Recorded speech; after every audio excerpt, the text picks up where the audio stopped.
할렐루야! 하나님께서 우리에게 허락하신 소중한 오늘, 가장 먼저 예배로 시작하는 여러분들을 축복합니다. 기도하겠습니다. 아버지 하나님, 우리를 지켜주시고 오늘도 예배로 하나님께 무릎 꿇게 하심을 감사합니다. 오늘도 우리에게 향하신 하나님의 뜻을 알기를 원합니다. 그리고 그 뜻에 순종하기를 원합니다. 오늘도 성령님을 통해서 우리를 인도하여 주시고 주장하여 주시옵소서. 그리하여 하나님의 사람으로 살게 하여 주시고 오늘도 우리 주변에 있는 사람들에게 하나님의 살아계심을 전하며 사랑을 전할 수 있도록 인도하여 주시옵소서. 우리가 우리 주변에 있는 사람들에게 선한 영향력을 끼쳐 우리를 통해 하나님을 발견하는 삶을 살게 하여 주시옵소서. 예수 그리스도의 이름으로 기도하옵나이다. 아멘. 다 함께 찬송가 408장 찬양 드립니다.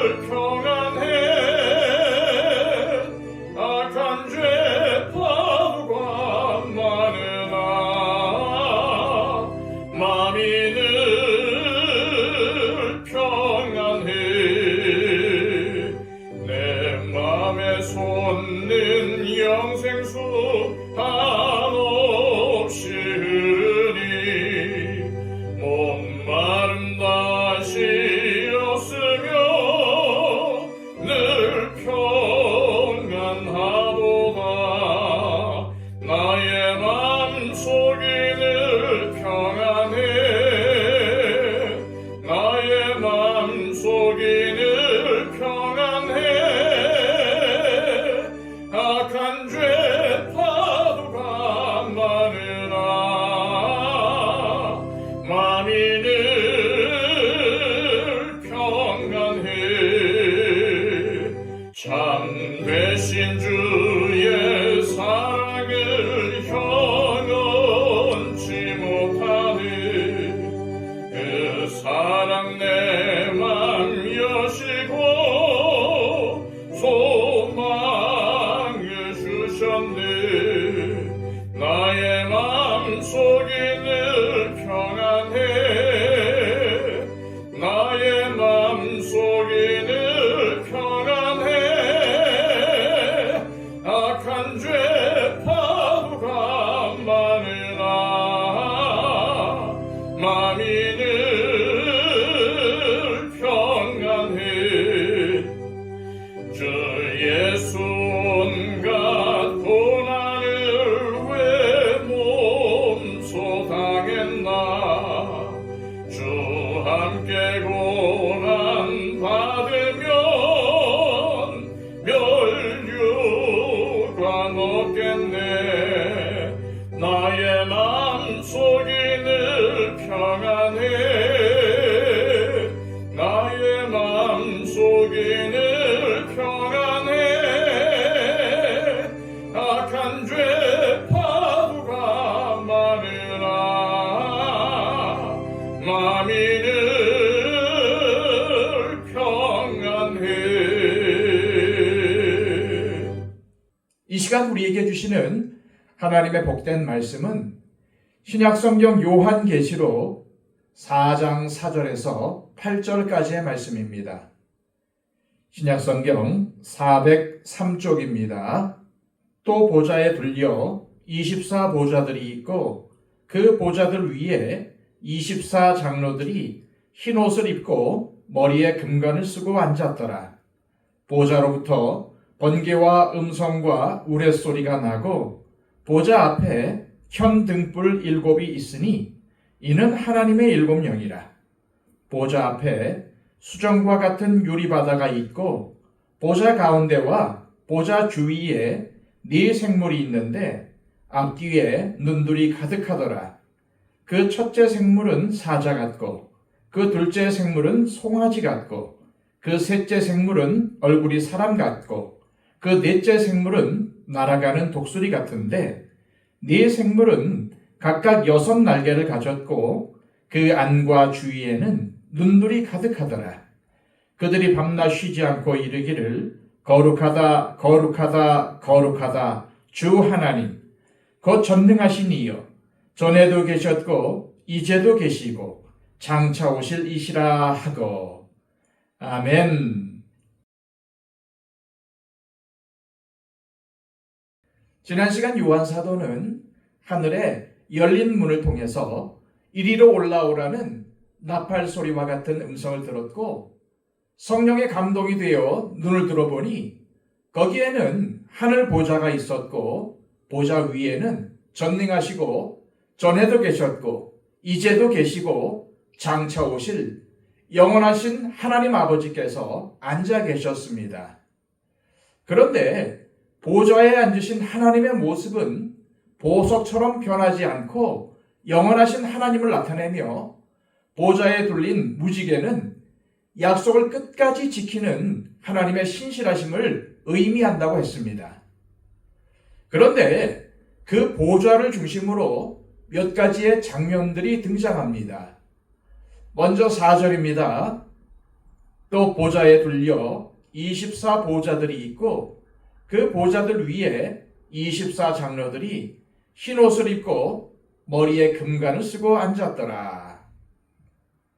요한 사도가 환상 중에 보니 하나님께서 앉으신 보좌를 둘려서 24보좌들이 있고 그 보좌에는 24장로들이 흰 옷을 입고 머리에 금관을 쓰고 앉아 있었습니다. 이 24보좌들은 지난 시간에 살펴본 3장 21절에 기록된 이기는 자들에게는 주님의 보좌에 함께 앉게 하시겠다는 주님의 말씀을 기억나게 합니다. 주님께서 이기는 자에게 약속하신 보좌는 하나님의 통치에 참여하게 될 것임을 말씀하고 있는 것입니다. 그렇다면 24장로는 구체적으로 무엇을 상징하는 것일까요? 일단 요한계시록 21장에 24장로들에 대한 해석이 나오기 때문에 그것을 먼저 살펴보도록 하겠습니다. 21장 12절입니다. 크고 높은 성곽이 있고 12문이 있는데 문에 12천사가 있고 그 문들 위에 이름을 썼으니 이스라엘 자손 12지파의 이름들이라. 12문들 위에 이름을 썼는데 그 이름은 12지파의 이름이라고 합니다. 따라서 12는 이스라엘 12지파를 의미한다고 볼 수 있습니다. 또 21장 14절입니다. 그 성의 성곽에는 12기초석이 있고 그 위에는 어린 양의 12사도의 12이름이 있더라. 여기서 어린 양의 12사도는 예수님의 제자들을 의미한다는 것을 금방 알 수 있습니다. 따라서 신약의 12사도와 구약의 12지파가 24장로를 이루고 있는 것입니다. 결국 24장로는 신구약의 교회를 상징적으로 나타내고 있다고 보아야 합니다. 그리고 이들이 흰옷과 금관을 썼다는 것은 이 요한계시록에서 매우 중요합니다. 7장에는 14만 4천, 곧 흰옷을 입은 셀 수 없는 큰 무리가 나오는데 이들이 입은 흰옷은 성도의 거룩한 삶을 의미하는 말이기 때문입니다.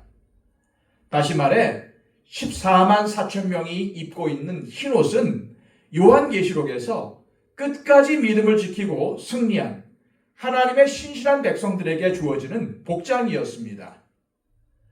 우리가 앞서 살펴본 3장 4절과 5절에는 사대교회에 옷을 더럽히지 않은 신실한 성도들이 있어 흰옷을 입고 주님과 함께 다닐 것이라고 했습니다. 또한 3장 16절에는 주님께서 라오디게아 교회의 성도들에게 흰옷을 사서 입으라고 권면합니다. 그리고 앞으로 살펴볼 19장 8절과 9절에는 흰옷이라고 되어 있지는 않지만은 빛나고 깨끗한 세마포 옷에 대해서 설명하고 있습니다. 이 옷이 바로 성도들의 행실이라는 것입니다. 그러므로 요한계시록에 나오는 흰옷은 성도들의 거룩한 삶, 곧 세상에 때가 묻지 않은, 세속화되지 않은 성도들의 행실을 나타내는 것입니다.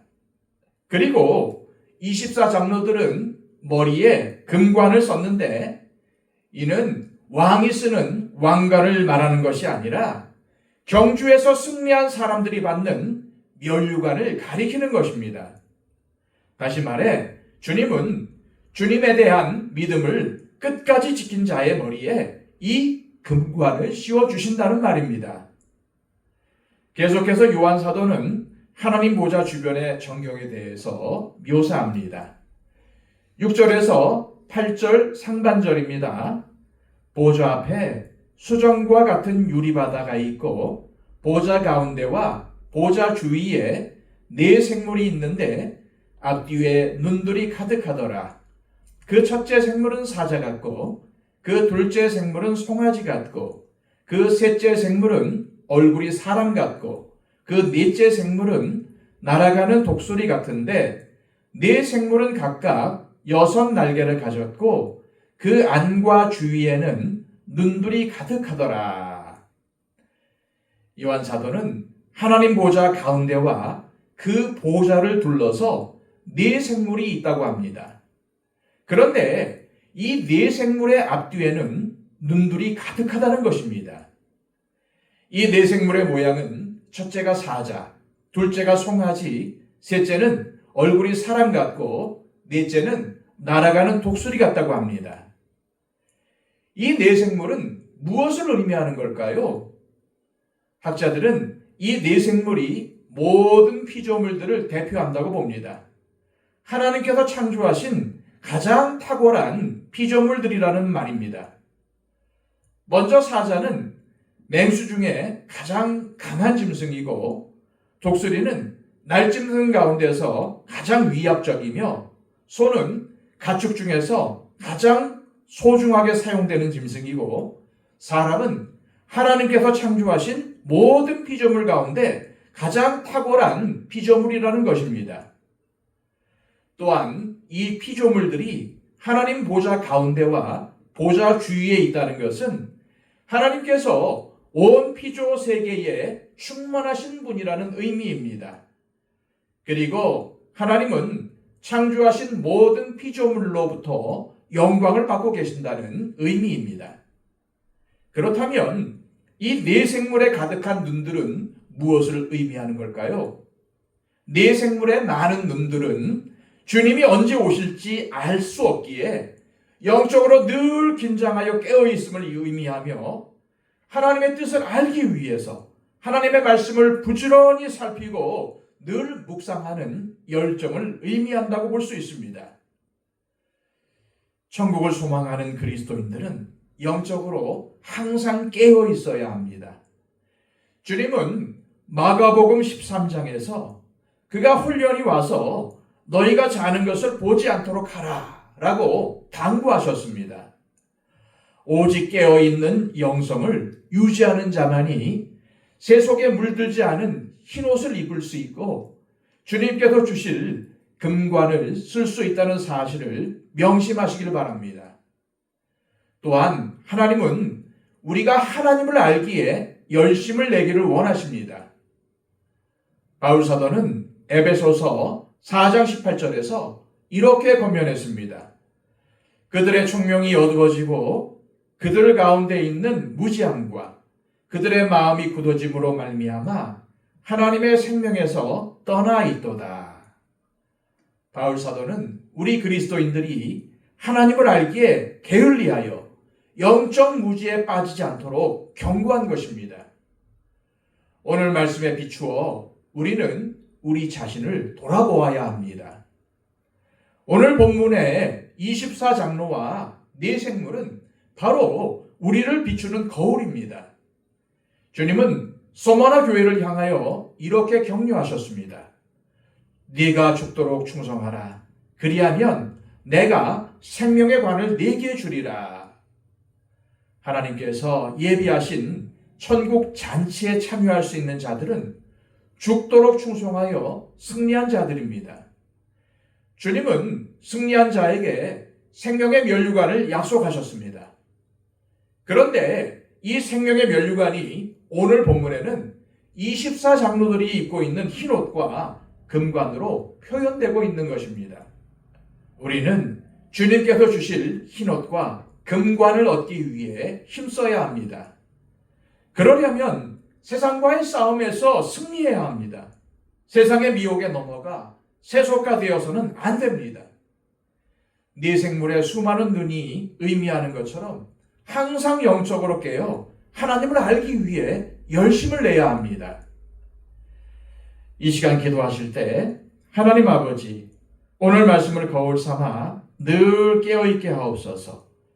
영적으로 각성하게 하옵시고 하나님을 알기 위해 그리고 하나님의 뜻을 알기 위해 부지런히 말씀을 읽고 묵상하며 세상의 미혹에 넘어가지 않고 승리하여 주님께서 약속하신 생명의 면류관을 넉넉히 차지하게 하옵소서. 기도하시길 바랍니다. 111 기도를 통해서 우리의 기도가 필요한 분들을 위해 중보해 주시고 특별히 초청잔치에 오신 분들을 위해 간구해 주시기를 바랍니다. 다 함께 기도하겠습니다.